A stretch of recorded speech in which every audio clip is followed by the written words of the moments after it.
I'm the Reverend Canon Paul Daughtry. I'm Chair of the Ipswich Winter Night Shelter, and this evening we're at St Mary's, Stoke, one of the 7 churches that provides the night shelter over each week.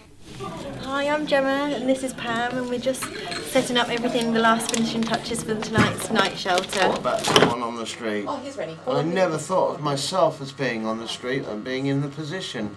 And there must be hundreds of people who are so close to being homeless, and they probably don't realise it themselves. So, Emily and Amy, how many years have you been volunteering here at the night shelter? This is our 2nd year now, so we did last year and this year now. So. And do you come along one night a week? Yeah, it's every fortnight for us at the minute, but it's our first night tonight. And what makes you volunteer? What do you think that you benefit from? I think it's just an important time of year to help people when it's Christmas, there's so much going on, and we're very fortunate to come from families that don't struggle, and I think it's important to remember people that are out there that do, and to help them where you can, really. Absolutely, yeah. I've been evicted from my house due to the rent arrears and the spare room bedroom tax, and I found myself on the street. I had no idea of what to do, and I was sleeping in doorways.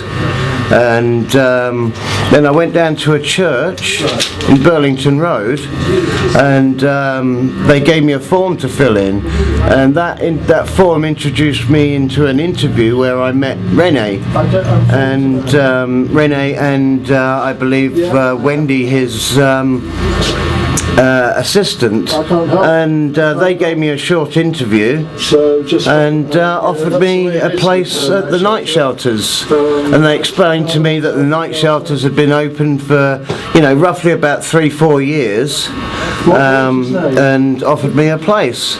I've been homeless for about 4 months, and for 3 months it was absolutely awful. It was very difficult. I didn't feel safe, and I didn't know what to do. I couldn't think right. I was very cold, and I was poor, and I was hungry. And then I was offered the room, and since then I started going to the churches, and there's 7 churches which are involved. And I've been to each church in the last week, and they're all equally fantastic. You've had some nice tasty meals. Oh, you come to the church and you're freezing cold, you get inside and you're lovely and warm. All the people are warm, kind, and they're there for anything that you require. They're absolutely superb. We aim to provide 12 as comfortable beds as we possibly can. We've got good camp beds, duvet, sheets, pillows, etc. And then we provide basic towel, toothbrush, toothpaste, soap, and each shelter has a little bit extra in some way or another. So look here, we've got roll-on deodorant. So they bed down around here, and then each evening we provide a 2-course meal, and it's usually delicious. I used to get fat when I'm coming down here. And then in the morning we have a breakfast of cereals and toast, and hopefully send them out nice and warm for the day. She knelt down and said, "Look, you're looking a bit sort of like rough. It's wondered whether you'd mind if I could help you." And she knelt down, opened her purse and gave me £10.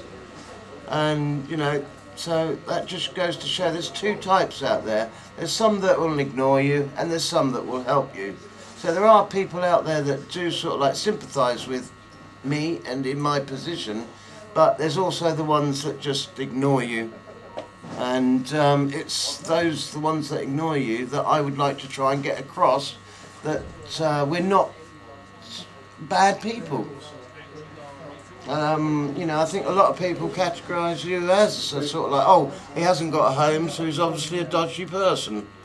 And that's not the way it is. I must admit, when I had a home, I probably felt the same way about someone that was homeless. I'd probably shun away from them. Sort of like, oh, he's homeless, he's horrible, or she's horrible. But that's not how it is, It's completely changed my way of thinking now I'm homeless.